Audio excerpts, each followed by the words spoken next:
field calm, Midwest tone, but he's spitting facts like a dog with a bone. Lanky frame, fire-haired, eyes on the case, breaking down the game in the darkest place. Sports scores to murder boards, Hoosier logic cuts like swords. From Friday lights to chalked out lines, this redhead's brain rewrites the lines inside the Hoosier mind, where the stories twist and stats unwind. He's a legend in flannel, mic in hand, digging deep where few can stand. From touchdowns to crime scenes raw, he's got the truth in every draw. Yeah, step in if you dare to find what's brewing inside the Hoosier mind. He'll talk Pacers, Colts, or Colts on trial. Hoosier humor with a devilish smile. He's that redhead sleuth with a box of clues. Takes your headline, breaks the news. With every stat and every scream, he's painting portraits in your stream. Don't blink, he'll tie it tight. From game night wins to murder flight. Inside the Hoosier mind, where the facts hit hard and the lines are blind. He's a ginger ninja, sleuth and slick, cracking cases play by play quick. From courtrooms to the hardwood floor, he digs for more than just the score. Tune in and don't rewind, you're deep now inside the Hoosier mind.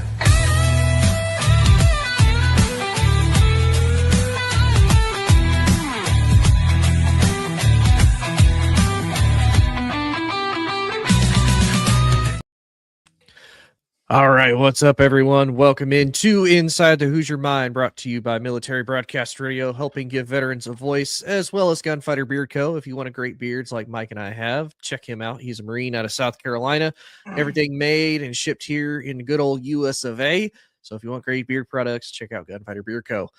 We are back with a post-NFL draft. I know I kept saying that Mike and I were going to do a show before, and unfortunately it just didn't work out because I was going through a coaching seminar on how to be a coach, learned a whole lot. It's called Soldiers to Sidelines. Really cool organization, really cool. So if you're a veteran and you want to potentially become a coach, definitely check that out.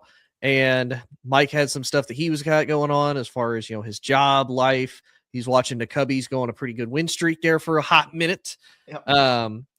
But yeah, I mean, it was a crazy draft. I know a lot of people weren't high on this draft class, buddy. And I don't know why. I was a huge fan of this draft class. Like, I think on paper, this has a chance to be one really good draft class, at least on paper, because I watched basically most of these guys their entire college career. But Mike, buddy, I appreciate you coming in and hopping in with us, and excited to talk some ball with you because, man, there's so much to talk about for this. But then the bad part is this is like all we got. Until like August. This is it till August, baby. It's crazy. It's crazy. I'm happy to be here, man. I mean, it's been a while. We've been looking forward to it, really just breaking it down. We had a very interesting draft list, which I would like to say, as a guy who follows college football very well, but was not interested in this draft class whatsoever. For some reason, even though things didn't turn out the way I thought they were, I was right on a good handful of those picks. I thought Love was going to Arizona, which I think everybody thought I was insane when I said Love was going to Arizona. And the only reason I had Love going there was because I truly just felt like they were incompetent and didn't know what direction they were going in, which is like, oh, shiny toy. Let's get the shiny toy instead of the stability or the nice house or the meal and warm clothes. No, shiny toy always. So, shout out Arizona. I did have Reese, but did not expect Reese to fall. That was crazy. That was look, they couldn't have had a better situation fall into their lap. Now, I will say I'm really excited for the shows we do in the next couple of weeks and over the next couple of months, because I mean, now we're looking at teams that have too much of a problem. The Bears have way too many tight ends for the 30th time this decade. You have the Giants, who have so many defensive linemen even after trading Dexter.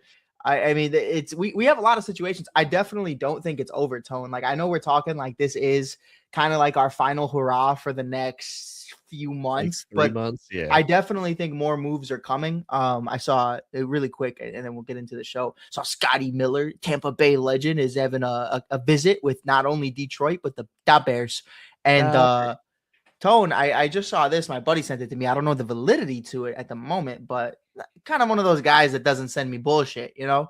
Russell Wilson is potentially going to have a visit with the New York Jets, which, yeah. So Jets thing they could do. they love it, man. He's probably gonna get his own office, his own private toilet, and it's interesting to see what happens. But according to this right here, it's from SNY, which pretty credible source. They do a lot of stuff.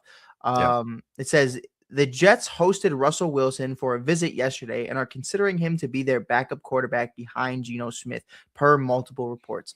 I just want to get that out there because I did not realize he was still in the league, and that was a head scratcher for me. Well, if you remember, he was on the Giants last year. He did technically start a couple times, but then you also saw Brian Dable go in after Dart got hurt. Yeah. Russ came in, absolutely jacked it up, and Dayball's like, "Get him out." Never seen again. Yeah, Dart, go back in there. You're getting like 8 shots of painkillers. Like, just get back in there. You are not sitting down. Who's got a concussion? Not you. Yeah, not you. No, and then of course, a tale as old as time, one of the last remaining free agents for the 5th year in a row is Aaron Rodgers. I don't know what the fuck's going on, Tone. I feel like we're at the point where it's like, dude, if you want to be here, cool. Tone, like really quick, I know we got a show to do, but like, I just missed you, and also like, I missed you too, buddy.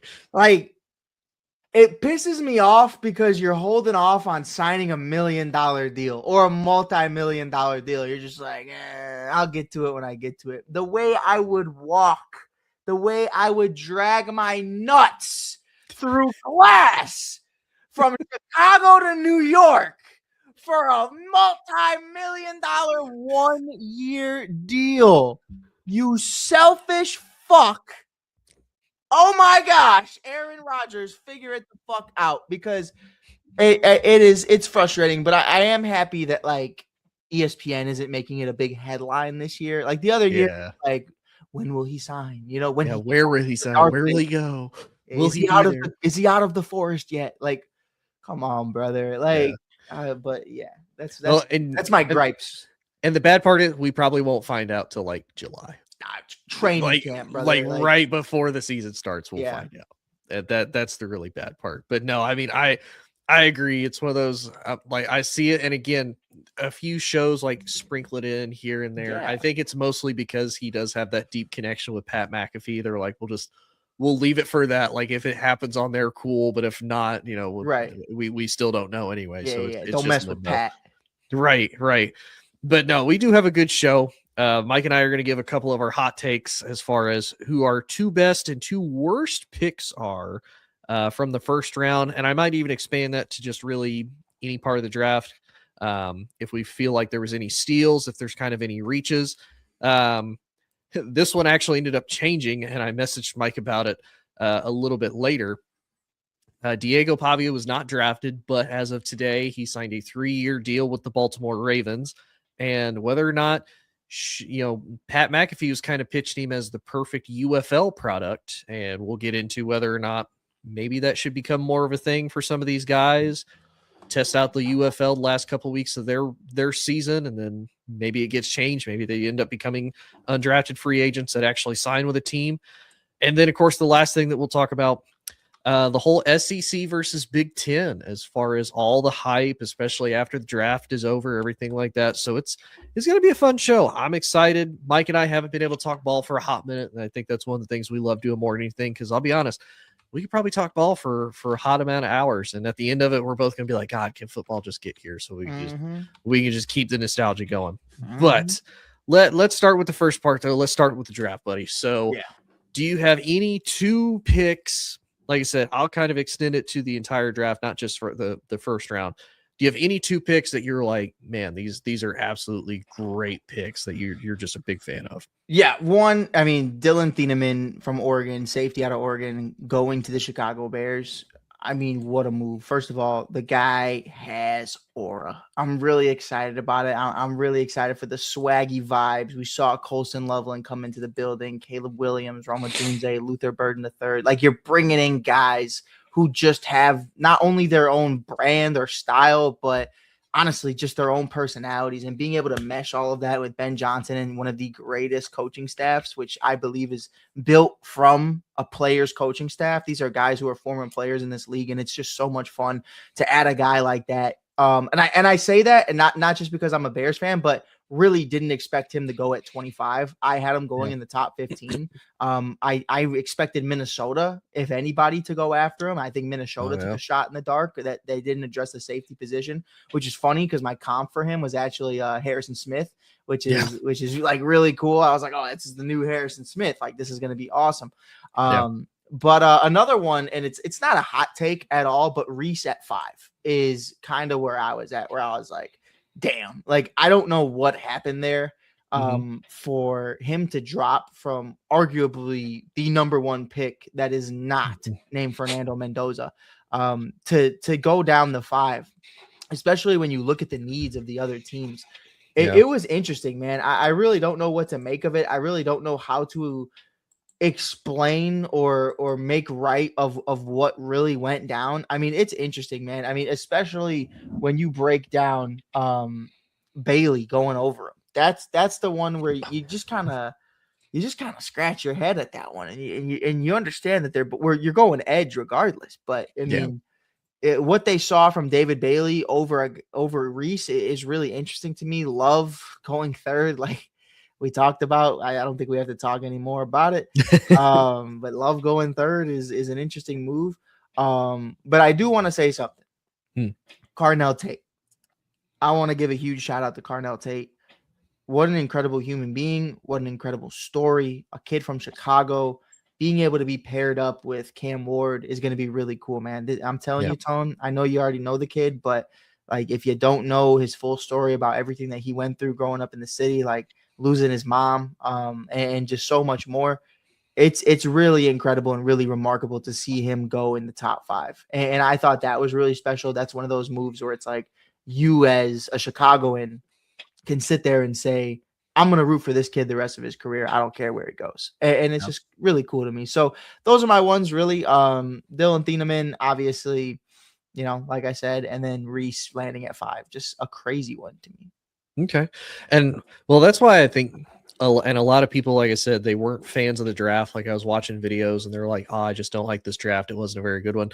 Like, when you looked at the first 15, like, realistically, you could make the argument that almost everybody in this draft, as far as where they fell, who they ended up going to, this draft was just so deep with talented players. Like you said, you had David Bailey, who you could have made the argument that he would be a top 5, top 10 pick. And the same with Arvell Reese. You know, I know for my mock draft, I had Arvell Reese going number 2. I think the main difference, at least from what I watched in college, is, to me, Arvell Reese has that ability to drop back more in coverage and kind of play more of that outside linebacker spot than David Bailey does. So I think that might be part of why they went more.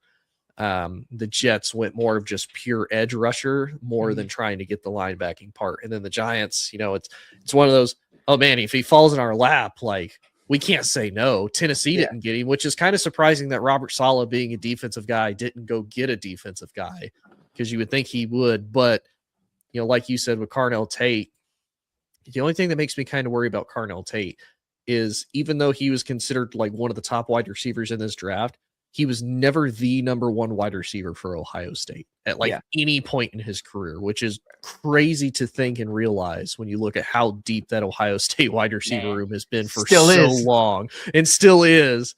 It's like, you weren't even the number 1 last year, like Jeremiah Smith was. You just benefited from that. Now, can I ask you this though? Because this was something that I found really interesting. Not to get too off topic, because I want to hear your biggest steals of the draft as well. But looking at what the Saints were able to do, looking what other teams were able to do, you have a guy that ends up in Philly that I think a lot of people were shocked in Lemon. Oh yeah. Lemon dropping to 20th. Was that Mhm. a shock to you based off the wide receivers in this draft class? Because I think a lot of people, and you can correct me if I'm wrong, but because of social media and the lack of coverage on the draft this year, I think a lot Mhm. of people expected him to be a top 2, top 3 wide receiver taken. Yeah, and I think too the other thing that I look at of there's a lot of teams that they need help on that offensive side of the ball, but it was ones that they also needed help on the defensive side of the ball. Like realistically, when I look at some of these teams, like realistically, the Jets could have used another wide receiver to pair with Oh, yeah. Garrett Wilson. The Cardinals definitely needed somebody to pair with Marvin Harrison Jr. Obviously, the Titans needed somebody for Cam Ward to throw to. Like Yeah. the Giants needed a wide receiver to pair with Malik Neighbors because I don't know how much they still believe in Jalen Hyatt. And The also, I mean, Neighbors is coming off that ACL tear. How much pressure are you really going to put on him this right. early in the year? And how much of a low workload do you want to put on him to try to get him back into game shape and game speed and everything like that? Like I'm sure he's still taking care of himself as the offseason and everything has come about, but still getting him back into that. Realistically, we could have even seen the Chiefs go that direction because they really don't have that number one guy like Rashid Rice, Xavier Worthy. They're Hey, like a lot of off the field issues. look. All I'm gonna say is Lemon Rice in the same room. Woo. Oh my PR nightmare. But nonetheless, I mean, they could have Washington. I feel like needs somebody to pair with Terry McLaurin, especially then since they let Debo go. Where the So fuck really, is the Debo? Saints after that were the Saints and the Browns were the only ones left after that. It's like, man, y'all need a lot of help. Y'all need a lot of help in multiple spots. And I think the other thing that surprises me is that the Giants, even at 10, they still decided to go back to the offensive line to try to fix that up for Jackson Dart and Francis Maui Noah instead of getting Lemon. So I'll be honest, I wasn't as high on Tyson, especially going to the Saints, mainly being because Tyson has a bad injury history. Like he's only played. Go ahead, buddy. I'm listening to everything you're saying, but I just hope you know you lost me like 2 minutes ago when you reminded me that Debo Samuel is still a free agent. Yeah, he's a free agent. The fuck? You said that. I'm like, what the fuck is he talking about? Debo is totally still on the Commanders, and he's a fucking free agent. Yeah, it was a 1-year deal last year, basically. This free agency sucks, dude. Yeah, it's bad, man. Why is everyone fucking dragging dick?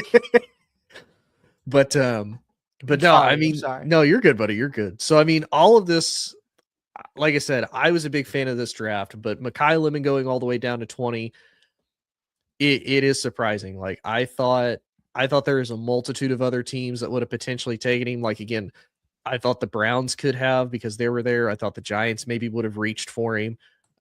Honestly, I thought the Dolphins might have even gone for him because right now I think Malik Washington is their number one wide receiver since they traded away Jalen Waddle. Mm-hmm. The Panthers were right there before them. So it is kind of a surprise, but it's also one of those because of how deep the draft was, there was going to be somebody that was supposed to be like a top 10, top 15 pick was going to fall because I didn't see that many people trying to trade back in to get one of those top round picks, especially with the amount of cost and draft capital for the future that you would have to pay to get some of these guys. But anyway, as far as my two favorite picks, believe it or not, there's not a lot of them in round 1 that I was a huge fan of. I was actually a bigger fan of some of the later round ones. I was a huge fan of Jacob Rodriguez coming out of Texas Tech, going to the Miami Dolphins. I thought he gives them a lot of leadership, a lot of experience. He's also he's got a really cool story because he actually started as a quarterback, did a walk-on at Texas Tech. His wife is a Army helicopter pilot, which is pretty badass. And I thought he just did great for Texas Tech all of last year. And then another one that I would say, and I know we talked about it actually in the group chat. So I'm going to say probably even 2. So 3 actually. Jermod McCoy out of Tennessee, the cornerback that had he not been injured, more than likely he was also going to be a top 10 pick coming out of Tennessee. I thought the Raiders getting him at the beginning of the 4th round, absolute steal. I really liked that pick actually for them, especially because it's high risk but high reward. Like if it works out, he could absolutely be a stud. And then one I'm excited for, but I don't know how well it's going to work out for him, but I hope it works out really well. I really liked Harold Perkins to the Falcons basically at the end of the 6th round. Okay. Watching him at LSU, like his freshman year, I think he had 10.5 sacks. Like he was all over the place. He ends up getting hurt his sophomore season. Kind of has a bit of a down year his junior season when he comes back. And then last year, I don't know what they were doing with him. They didn't have him be a pass rusher. They had him more be in coverage. And he actually did pretty well in coverage. He got a couple picks, but it's like he's a natural born edge rusher, and that's what I would keep him at. And I really liked them getting him. One that I almost mentioned, but I feel like he's going to get overshadowed. I love Taylon Green, the quarterback out of Arkansas, going to Cleveland.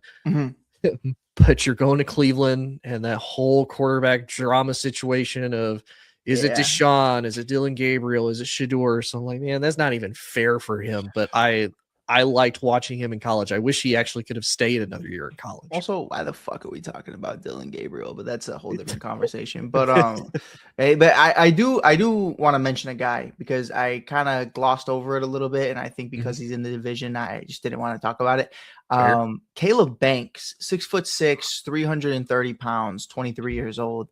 This is a guy that I think over the last couple of years I've heard his name a lot, and for whatever reason he goes to the Minnesota Vikings in the later of the 1st round, really. And that kind of really surprised me, Tone. But I will take my bias out of it if he can figure it out. And I believe they still have Brian Flores, if I'm not mistaken, in Minnesota. Yep. If they can figure it out, that is a nightmare for Joe Tooney, Caleb Williams, and the Chicago Bears, because the purple, what do they always call them? The purple monsters? Purple people eaters. Yeah, the purple people eaters. That's a scary one right there. I just wanted to mention it because I do definitely think a lot of the defensive guys really kind of just got snubbed in this draft, man. I really feel that way. Yeah. And there is one other name I would probably throw out there that I just kind of liked the aura and the message he immediately sent. And I think part of it was he probably felt a little disrespected because of how, far he fell.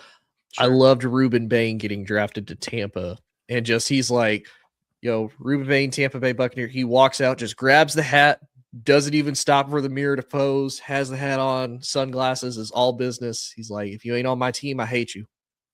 Like, oh, damn. Okay. He's like, that gives Tampa Bay such a nasty pass rush and just this aura of just like, that's that shit though. That's rocking. That's that shit you want in minicamp, man. Like we talked about earlier, PR nightmares. Like that is, you can make a sick edit of that, man. Like, exactly. Wait for midseason next year. Let the edits just speak for themselves if this kid balls out, because that's what I love, man. Amon-Ra talked about it. So many guys have talked about it. Like, you think guys don't have relationships with guys in this draft? Like, they all went to college together. They're all, whether it's the SEC or whatever the case may be, everybody knows everybody. And and I think we do this in life also. Like, you know what I mean? Whether it's at work and somebody gets a promotion that you don't, or, you're talking to a girl and she ends up liking the guy with the Edgar haircut more than you. You know what I mean? Like, it's like, oh, okay. I love this scene from The Bear where Carmi's like, okay, fuck you, watch this. And that's really how a lot of these guys go about it, man. And it's my favorite thing in the world to see a guy motivated. Like the Bears didn't take a defensive lineman. They didn't add an edge rusher. So all of Bears Twitter is like, a motivated Dio is about to feed families. And we're all like, we know that's not the case, but it's like, it's funny to like have those conversations. It is. And it is cool because, like you said, and he's probably, those guys are always going to be with him. Like, he's always probably going to consider them family. But it is cool at the same time because it is one of those, like you said, and like you ask all the time, like, where's the rivalry? Like, where's the heat? Like, don't be wrong. We can be cool. We can be respectful. Like, we're bro, like off the field, like we're bros, we're cool, everything like that. I don't want nothing bad to happen to you, but I want you to get your ass kicked. Like, Like on the field, no. We throwing hands, it's going down like competition. And like you said, you feel like you lose that with a lot of rivalries and you lose a lot of that competition. Whereas now it's like if you ain't on my team, don't like you. No, it's like, I Don't mean, like you. we have those conversations in the NFL all the time too. And, you're a semi-Bears fan. And something that pissed me off was when Matt LaFleur and Matt Eberflus went to a Bucs game together. What the fuck are we talking about? Like, what are you doing? Like, Ben Johnson absolutely shitting on him post-game with the handshake is peak. I mean, it's everything you ever wanted as a fan. I don't care about what's going on in the locker room. I don't care what's going on in between the lines.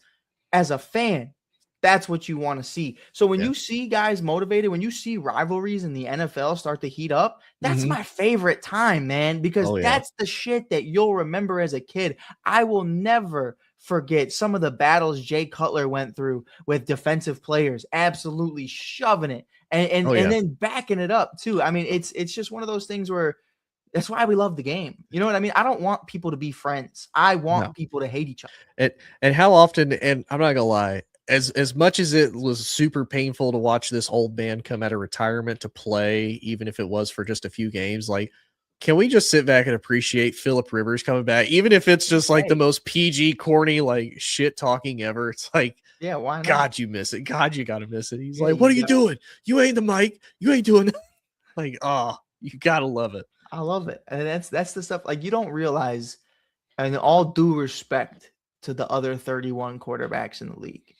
But the way Caleb Williams conducts himself, the way Caleb Williams moves, Tony's bringing back that old school style of football, that Johnny Elway, that Aaron Rodgers style football where it's like, fuck you, watch this.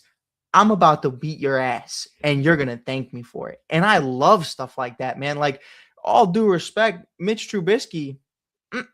Yeah, he wasn't doing that. Not that. Turn the TVs off. They're talking bad about me in the weight room. Oh, we got ourselves a bitch, brother. Which speaking of which, because I feel like this is kind of a good transition for him as far as shit talking, because I have one as far as one of these go. What would you say your two worst picks are out of this draft? Because I got one. And it's going to be some shit talking. And I got a really hot take that I'm probably going to get absolutely bodied for when you make the clips. But honestly, it's going to be worth it. It's going to be worth it to me. I am excited for it as well. I don't know what it is yet. I don't. I say, Mike has not heard this. Like, this is just one I thought about it. I'm like, oh, I'm going to get probably absolutely bodied for this. I'm going to get so much hate, but I feel like it's true.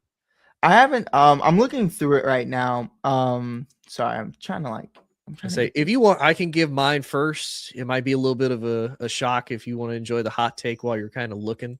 I would love it. I would truly love it. Go ahead. So truly, my first one that again is going to be a hot take.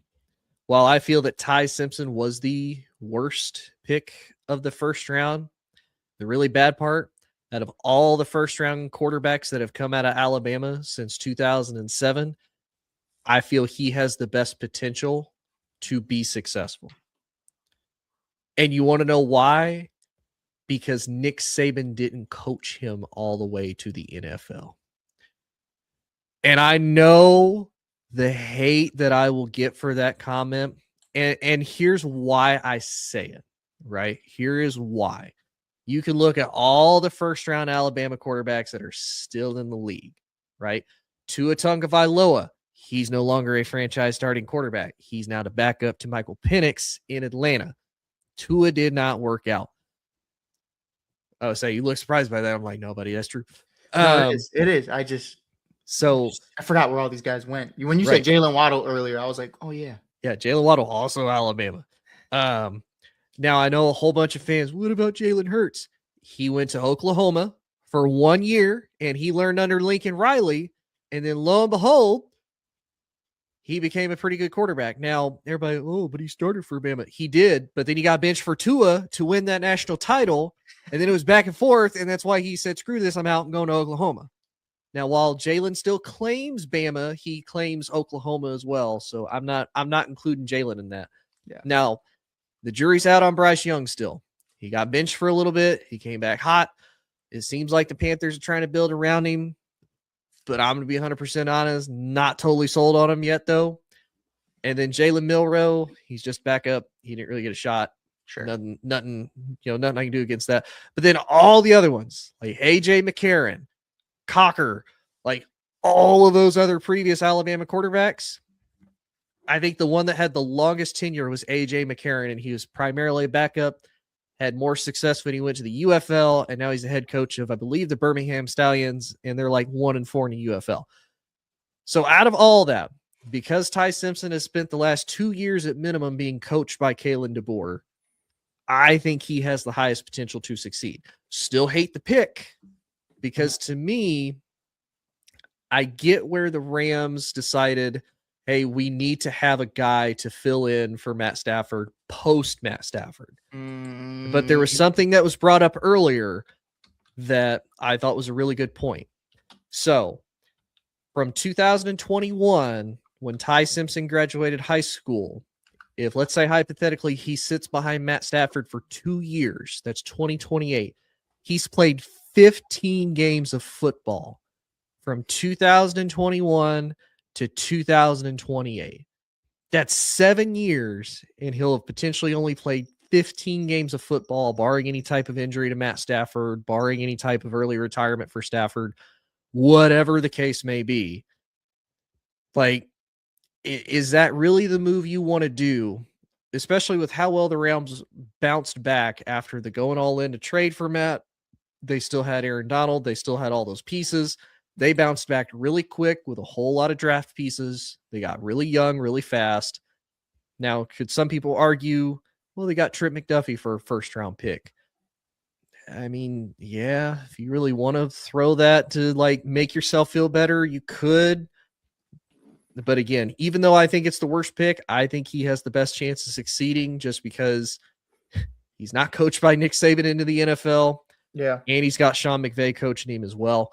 The second one, I don't have nearly as much on him. I didn't really understand the pick, because when I watched all of these mock drafts and I watched all these guys, all these different people make theirs, I didn't see this guy's name anywhere near the first round. The tackle out of Arizona State that went to Pittsburgh at 21. Yeah. Didn't really understand that move. I'm like, well, not to cut you off, but like, you saw the video that happened though, right? Like, they were literally on the phone with Lemon, convinced that they're about to take Lemon, which adds up. But I just think they didn't even know what pick they just made, man. I think they pivoted, and I think they kind of choked, and I don't think they expected it. Like, I want you to keep going, but like, that was insane. That was what a snipe by the Philadelphia Eagles. Well, and so here's a funny thing I read about earlier that kind of ties in with that. So there's a theory that both New England and Pittsburgh might be in trouble because they were talking to players that Philly was in the middle of drafting. They were on the phone with already talking to, which is against NFL policy. Like, you can talk to them all the way up until they're drafted. But after they put the pick in and you're still talking to them, that could be considered basically like draft interference. Yeah. There could potentially be punishments thrown in there. So I wasn't a big fan of that. And then honestly, when I looked at the rest of their draft, and I'm like, what in the hell are y'all doing? Like, I feel like y'all are just reaching for these randos when there are plenty of other decent picks you could go after. The QB they took, I'm just looking at it and I'm just like, all right. Oh, Drew Aller. Oh, yeah. dude. Like, good luck. Like, have a blast. What a waste of like, here's my thing. And we can get into it in a little bit or just another show, but like, I'm very heavy on just because you don't have a quarterback doesn't mean you need to draft one. Like, you really, like, if you want Arch, go get Arch. You know what I mean? But don't draft a quarterback, and not that they did, but like, don't draft a quarterback in the second or third round to just sell jerseys or to just give fans like okay, this is the guy to believe in, because one, that's unfair to the kid, and two, that's unfair to the fan base. You know what I mean? Like, I'm not buying this kid's jersey if he's not going to play for real. You're going to draft a quarterback in another 2 years. We saw that so many times with the Arizona Cardinals prior to getting a guy like Kyler Murray. And then, Tone, if you want my two, number one, I'm going Ty Simpson. I'm going Okay. Ty Simpson, and I'm fully in agreement with you, but I'm going to look at it from a different perspective. Okay. This is the window. The window is now. Puka Nacua is in and out of rehab after one of the most emotionally damaging seasons of his life with what he went on off the field. And God bless him, and I wish him nothing but the best. Devontae Adams is aging. Matthew Stafford is aging. Yep. This is the moment. When you look back on it, this reminds me so much of when the Green Bay Packers drafted Jordan Love instead of getting Aaron Rodgers another weapon after another NFC championship failure. Instead of drafting T. Higgins, Jalen Johnson, Michael Pittman Jr., and so many other great players, you took Jordan Love, which granted, in the long term, it worked out for now. You know what I mean? You got your franchise guy that you want to say is your franchise guy. That's perfectly fine. Caleb Williams' son does a great job at doing what he does, which is lose playoff games.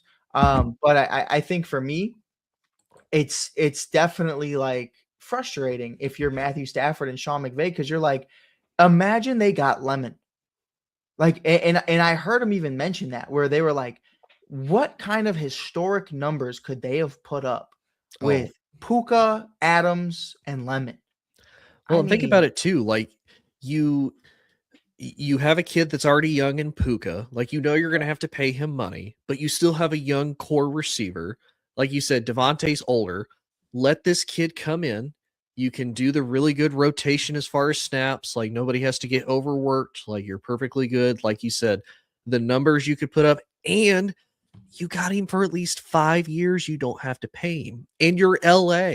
Like, the amount of success you have, the fact that you'll still more than likely have Sean McVay, barring him retiring, because I know we heard rumors about that a couple years ago, that maybe Sean McVay is also considering retirement. Like, that's going to be a free agent, hot commodity destination for people to go to. Like, you're not going to be short on getting somebody that's going to want to come to play to LA. And I mean, heck, he got success out of somebody like Baker Mayfield. Now, I'm not going to say he's going to turn everybody into just an absolute stud. Yeah. And I'm not saying you still can't even go get a quarterback, but why are you spending the 13th overall pick on a kid that, again, let's say hypothetically, he sits for 2 years? Like, why did you have him sit for 2 years? Like, Stetson Bennett's still there. He's still sitting on the bench. Like, you can go get anybody to sit. I'll sit on the bench for you for 2 years if that's really what you want. Right. I'll hold a clipboard. I don't Right. mind. Oh, yeah, that was nuts. And then, that's just kind of how I feel. It kind of tells you, hey, man, you're on your way out. And especially after coming off of an MVP, if I'm Matthew Stafford, I'm like, fuck you. You know what I mean? Like, that pisses me the fuck off. And I totally get it. If it's like, again, this is where my bias comes in. If Justin Fields way back in the day falls all the way to 15, okay, fuck it. But Ty Simpson, he ain't even the most popular Simpson I know, and the one's not real. I say, and the bad part, there's a lot of people thought he might go first round, but if he did, it was going to be later, and it might have been maybe to Pittsburgh. Yeah. Now I do have a question. Okay. I'm going to say this one is one of my least favorite picks. Okay. But I don't know why. KC had top 10 aspirations. Oh, yeah. And fell to 24 to Cleveland. And I hate it because I hate Cleveland. No really other reason. But no, in all seriousness, I did believe in my heart of hearts, Cleveland had to go back-to-back offensive line. They had to. And for you to go wide receiver and get KC, I like KC. I think KC is going to be a talented player. But in that position, it's like, name me 2 offensive linemen on the Browns. I'll do you one better. Can you name me a wide receiver for the Browns other than Jerry Jeudy? They still got Cedric Tillman? I don't know. I don't think so. Yeah, go Vols. That's the only reason I know Cedric Tillman. Wait, I don't know about that one. That man's bounced around the league too.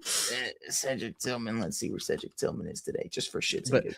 But I don't disagree. But Cleveland was another one. They needed so much help in so many different spots. So he is still on the Browns? Yes. Okay. But I mean, they needed so much. Like, they did need another offensive lineman of some type. I mean, they did get the one, which is great. I thought for sure they might get the kid out of Utah. Yeah. The one that ended up actually going to the Patriots. I was like, okay, maybe they'll get him too. But they did need an Oh, you're infusion talking of about youth. Caleb Luma, Yeah. Lomu? Yeah, I mean that kid. I heard that kid's a stud, and like Oh, yeah. everyone's so excited about it. If you would have walked out with both of those dogs, I know Mhm. it's not pretty. I know kids aren't buying those jerseys, But you solid on that O-line. but Shador's all right. You know what I mean? Like Yeah. you're gonna protect your quarterback, and that's all that matters at the end of the day, brother. Like for real. Like I don't know. It rubbed me the wrong way. And you can shore up your run game better. Like, no, is it going to be as pretty of a prolific passing attack? No, because you're not going to have as many people to throw to. But I'd argue too, with the exception of, I would say to me, the exception of defensive tackle, quarterback, and again, maybe tight end, just because I didn't know the tight ends as well coming out of this draft, really, or I didn't feel that a lot of them were super, super high draft picks. Other than that, every other position was deep. Defensive back was deep. Offensive line was deep. Like wide receiver was deep. Running back was deep. Like there are so many other needs that you could have addressed. And don't get me wrong, I think Casey Concepcion was a first round pick, like hands down. He's a Because dog. again, he's a great wide receiver and he's a great returner. So I watched him absolutely destroy my LSU Tigers for 2 years. Yeah. Don't like the dude, but I respect the dude's game because dude is an absolute stud. Yeah. I will say this too. I kind of do. Do I want to have that conversation this early? I don't know. Xavier Thomas to the Bears. This was the third round. After talking to you about it, kind of frustrated me because Ryan Poles historically with Velus Jones and who's the other one out of Cincinnati that played with you know what I'm talking about. Tyler Scott, Velus Jones, Xavier Thomas. You told me, yeah, man, he's probably going to be a good kick returner or a punt returner. I was like, no fucking way. You just did that in the third round. Yeah, like that just absolutely. pissed. When you don't have an edge to pair up with Montez Sweat, that pissed me the fuck off. Absolutely. That made me mad. But look, I get it. And I spoke about it on the Shy Kid, and I was talking about how you lose DJ Moore. You got to replace a DJ Moore. Even if that means it's the number 3 guy, that means Luther's up to 1. Now Rome's 2. You got to find that 3. Is that your 3? Maybe. Who knows? But it's not. Out of all the LSU wide receivers over the last decade, to say that you got Xavier Thomas sure does piss me off a certain type of way. It's one of those. So he transferred over from Mississippi State. He wasn't really crazy there at Mississippi State. I think he had the idea of transfer to LSU, maybe be a little bit more electric, a little bit better used. And he did have some, I guess, key moments. But yeah, he's primarily a returner. And I'm not going to sit here and say that he was electric on there either, because they got the kid out of Kentucky, Barian Brown, who was more electric. So it's just one of those, he's like the odd man out. And I will say that it might piss you off a little bit more, buddy. But according to Lance Zierlein, who's a NFL analyst, and this is from NFL.com, Thomas is likely to be viewed as a wide receiver 5 candidate with value as a return man, but teams could dig a little deeper on his potential as a running back. Yeah, it just sounds like Velus Jones. It really just sounds like Velus Jones to me. And like, that's no disrespect. Like, I'm going to give the kid the benefit of the doubt, but it's something about the third round and Ryan Poles where he just says, give me the buns. And he wants buns with extra butter, man. I mean, he just gives you the most buns possible. I don't know what it is. It pisses me off. It genuinely pisses me the fuck off. Truly. Yeah. So I'm like, I needed an edge. I still believe in Austin Booker, the boogeyman. And I still believe in Montez Sweat, but it's just like, really? Yeah. But like you said, and I mean, it is one of those, I feel like the third and fourth round, it's 50-50. It's either guys that might be able to really surprise you and become like a starter, or it's guys that you ended up actually you're like really good depth. Like we don't see you going crazy, but we see you as like really good depth. Yeah. But yeah, it, like I said, I liked the overall draft as far as the talent coming out. People, I guess, weren't as big of fans, but I was a particularly big fan of it. Sure. But another guy that we wanted to talk about, because again, he made headlines. It was even starting to make headlines again because of it. Diego Pavia becomes the first Heisman finalist candidate since 2014 to go undrafted. But just today, so April 28th, he just signed a 3-year deal with the Baltimore Ravens after being invited to their camp. So I guess this kind of leads into the other part of the question that we were talking about before the show. Prior to this happening, Pat McAfee had said Diego Pavia might be the perfect quarterback prototype for a league like the UFL. And that might still be the case because we don't know if he's actually going to make it to the main roster. Like, yeah, they signed him. Doesn't mean he's going to make the cut. He may end up as a practice squad guy. We don't know what's going to happen. Yeah. But there's a whole lot of off the field issues. And it's really not even him getting in trouble. It's his mouth that really just gets him in trouble. The talking smack after the Heisman votes, that he didn't care for the voters. And then I don't know if you saw with his, he had a sit down with John Gruden in his quarterback camp. He was talking to him about an agent. Now, typical NFL agents apparently get anywhere between 5 to 10% of your contract earnings whenever you get a new contract, which I'm like, I'm in the wrong business if I'm like Kirk Cousins' agent, because that man is making bank. Balling. But like making absolute balling bank for no reason. He don't even call the teams call him. They literally. But Diego's like, no, nobody's getting my money. It's just me. And I'm like, man.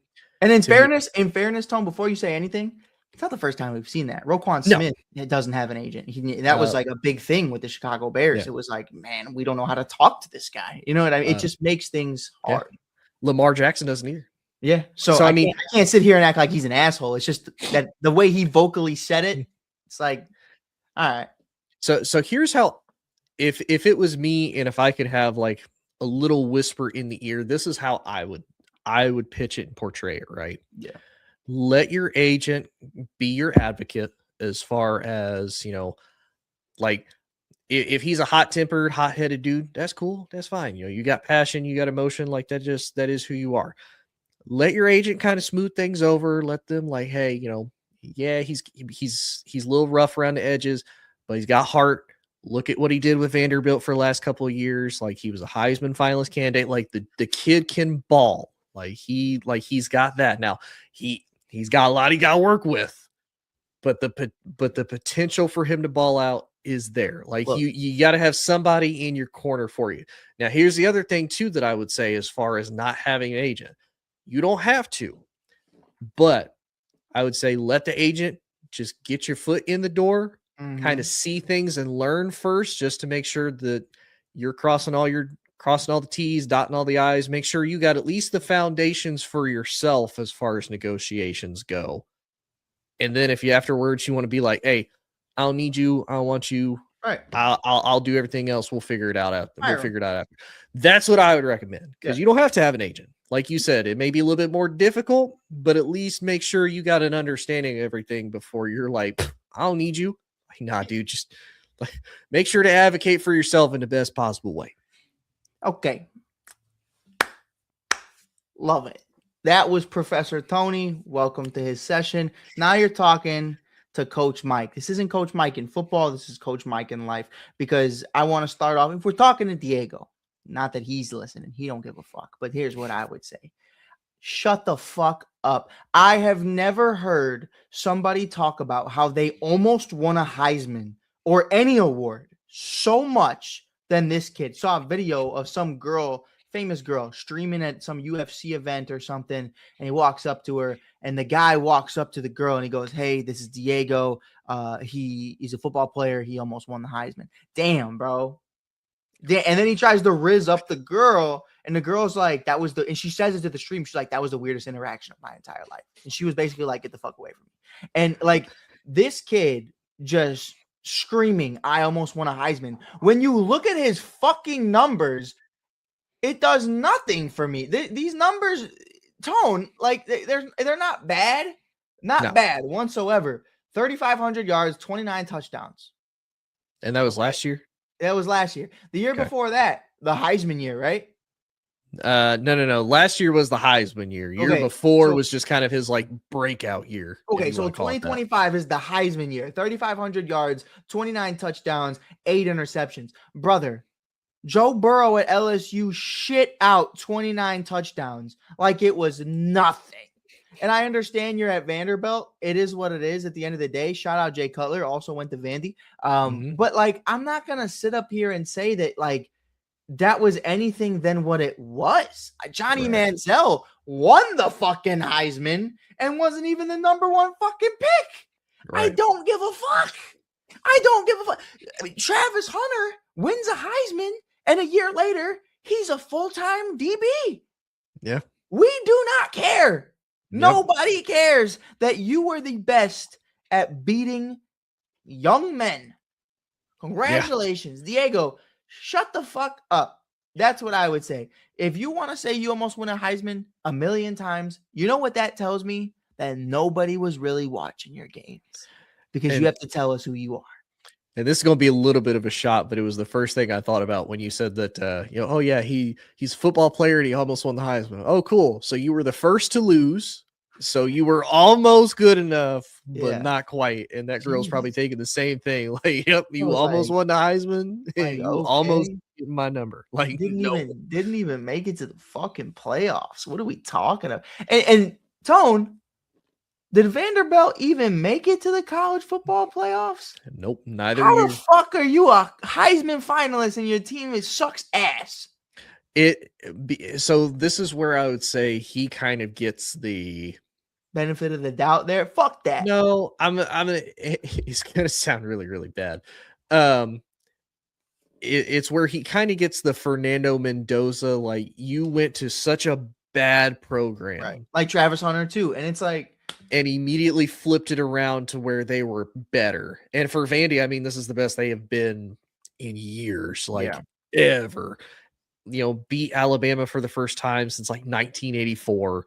So it's like you had success. Like I gotta give him that. But I think that's where a lot of people are like, he was able to do that at Vanderbilt of all places. Like, he beat Bama, he beat LSU. He beat some of these teams that he wasn't necessarily supposed to beat at Vanderbilt of all places. So I think that's where a lot of people really fed into the hype and really gave him, I guess, much kind of like you were saying, the benefit of the doubt.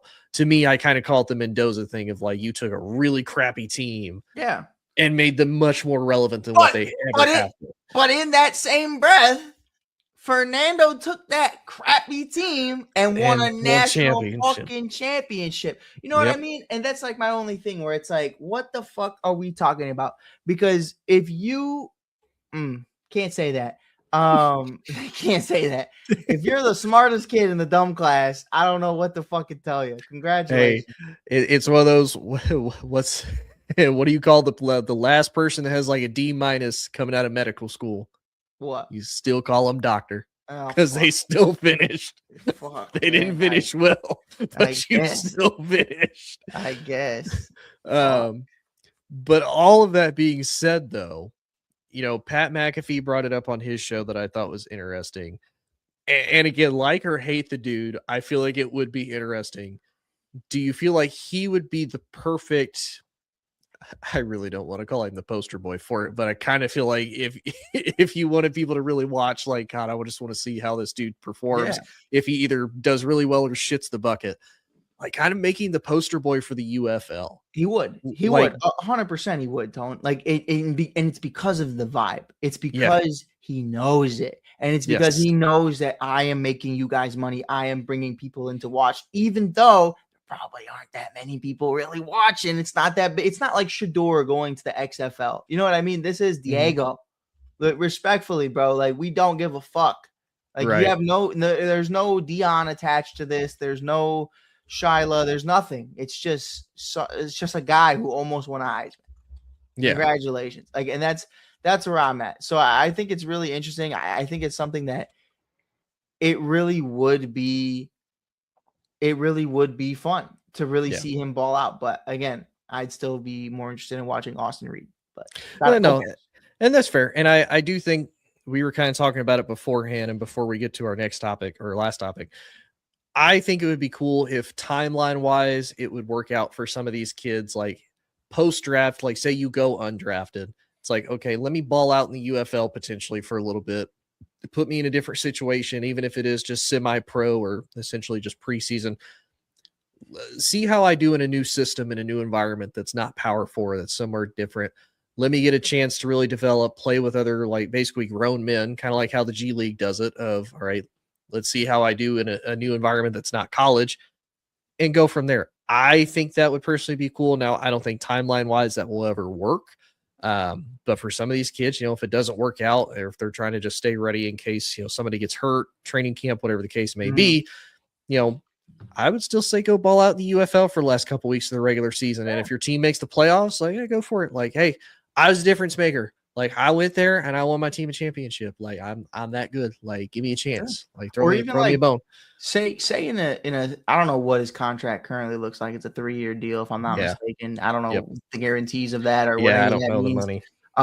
But for me, it's like, hey, I would have took these next couple weeks to join the UFL if possible. And hey, let's try to make a run, try to build that up before mini camps, and then see if you get invited to mini camps. Say you win a championship in the UFL, that's fucking dope. All right, hey, come to training camp, see what you can do. You know what I mean? Instead, it's just a lot of talking, not a lot of results, and now you get a 3-year deal just for whatever. Is kind of fucking crazy to me. And there's no guarantee you stay on the roster either, like, because they could easily just be like, nope, never mind. But real quick though, the very last topic I want to talk about, because I thought it was kind of cool. And again, you follow college football, but I also feel like you're a pretty good neutral perspective. Check it out, guys. Check it out. All right. I know Mike kind of has a new allegiance. So Randy, if you're watching this, close your eyes, buddy. Close your eyes, Randy. I just like the shirt. I'm sorry. But there's all this talk recently as far as who's the better conference, the Big Ten or the SEC. The Big Ten had I think it was 10 or 11 first round picks. The SEC had 7, the Big 12 and the ACC had 6, and then pretty much everybody else was the rest of that, because math is hard and I don't want to do math. But one of the biggest advocates for the Big Ten, and more so that it's a Disney hype up because they own ESPN and they own the coverage for the SEC, that Disney is making it seem like all the SEC is still like the powerhouse, like they're still the best teams, they're still all of this. And so he thinks it's actually miles apart, that the SEC is actually more on the level or just above the ACC and the Big 12, and the Big 10 is in its own category now, which I'm like, don't think that's true. Whereas Joel Klatt, who primarily covers the Big 10, I feel like he's a little bit more neutral. He kind of brought up like, hey, yeah, the Big Ten is more top heavy, but the SEC is truly deeper. Like, even the teams in the middle of the pack and the bottom of the SEC are better and produce more talent than a lot of the middle of the pack and bottom tier teams that the Big Ten have. So, but Mike, your thoughts though, like if you had to give a vote, Big Ten or SEC, who are you voting for who you think is the best conference in college football? Big Ten. Big Ten, because I'm in the Midwest, and that's where I'm at. I don't know FCC teams because I'm not that intelligent in that space. But yeah, for sure, Big Ten. Just for those reasons, I know Big Ten's not great. I understand that. I acknowledge that. But they've been winning. They've been winning lately. They've been winning the last lately. 3 natties. Yeah, it's what the fuck I'm talking about. So yeah, that's where I'm at with that. How could I not be from the Midwest and not say the Big Ten? I don't know. I mean, I'm from the Midwest and I got an SEC team that I root for behind me, but I also go to the SEC team as far as like schooling goes. So I mean, yeah. And hey, you're wearing an SEC team shirt right now. Hey, take it easy.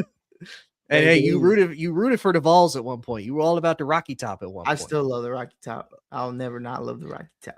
Hey, even being an LSU fan, again, I might get bodied for this if anybody listens and finds out. I don't really care, but I love the game. I love the sport.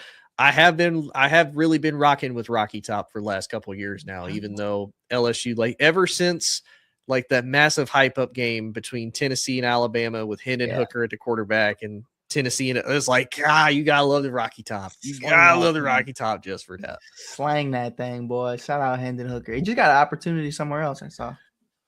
Did he? Yeah, he Oh did. yeah, he did. He did sign with somebody. I don't I remember forgot where. who he signed with, but I was really excited about it. I think it was the Titans, if I'm not mistaken. Was it? Oh, that poor guy. And then Hooker. I know Mitch Trubisky's on the Titans. Maybe that was it. No, yeah, it's Hendon Hooker too. Oh wow. Wow. Shout out to him. Cam Ward, Mitchell Trubisky, and Hendon Hooker. So we got a Tar Heel, a Vol, and where did Cam Ward go? Florida? Miami. Miami? Technically, he was Washington State for 2 years. Then he was Miami. And we'll just say Miami. But most recently is what they claim. So he might. Yeah. I always find that interesting how guys like Caleb claims 2 teams too. He loves the Sooners. But did he? Does he? Yeah, he's talked about it before. Okay. I know he kind of had mixed feelings when he was leaving. Yeah. It's Spencer Rattler who hates Oklahoma, but that's because he got benched for. That's because Spencer Rattler's hey, let's be honest. That's because Spencer Rattler's a piece of shit. Like I fucking hate Spencer Rattler. He was a dickhead in high school. He's a fucking dickhead now. Fucking That's asshole. Fair. That's fair. Guy cheated on his test on a Netflix special. What a fucking idiot. Cameras around him the whole time. What a goof. What a goof. Yeah, why would you ever do that? Like, brother, you know you're gonna get caught. But I never cheated on a test before. I have. I ain't get caught though. And I ain't gonna tell you what test either. But I showed you. Trying, brother, man. Exactly. Hey, I just use it. I just call it being strategic with my resources. That's what I'm gonna call it. Yeah, I call it Google. The fuck. Exactly. Yeah. But nonetheless, Mike, buddy, I appreciate you coming on. It's a blast as always. Love talking ball with you. We'll definitely be back over the off season. Like Mike said, there's a whole lot of drama and stories to talk about, such as all of New England and Mike Vrabel needing I'm surprised they didn't draft a relationship counselor in some round. I feel like they needed to. Yeah, but AJ Brown just read a book about it, so they're gonna trade for him soon, and then they're gonna talk about it. That's also a thing we can talk about.